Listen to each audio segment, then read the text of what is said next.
For joining us. Hundreds of Marines and 2,000 more National Guardsmen in Los Angeles today after law enforcement spent last night breaking up more anti-immigration, anti-ICE raids. Border correspondent Jaeson Jones now joins us live from Los Angeles with the latest coming out of the sanctuary city. Jaeson.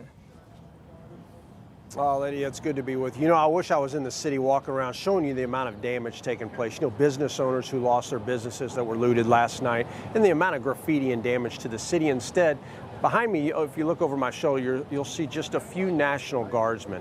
And overlaid with that, this is all here on federal property. Just as the NORTHCOM commander has announced publicly, the deployment of these troops is to protect federal property and federal officials in these organizations, just like you see. But what I really want to talk about is how the narrative at the local level is playing out on a national scale. Take a look here. Kip, real quick, will you just pan to the right real quick? I want the viewers to see. Now, we've got all this damage in the city of Los Angeles and surrounding areas, even Santa Ana getting looted last night.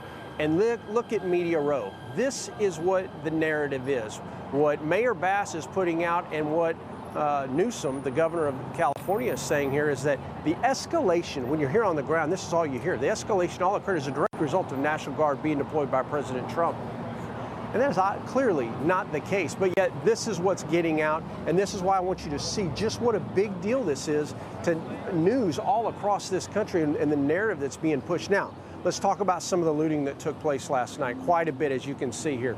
We had a lot of businesses hit, but there was a real difference in tempo from LAPD and the LA Sheriff's Office from the days before, and that was very clear. You could see them clearly engaging these rioters and these protesters, especially as the night went on. You could see certain rioters that came out. You know, it's the typical thing we see across the country over the last decade, right? These anarchist groups covering their faces, covering their heads so that you can't pick them up on cameras, causing a lot of the problems out here.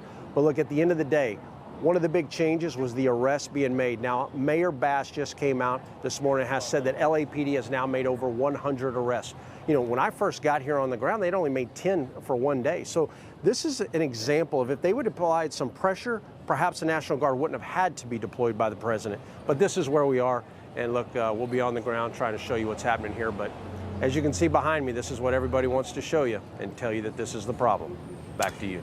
Jaeson Jones, thank you so much for that report.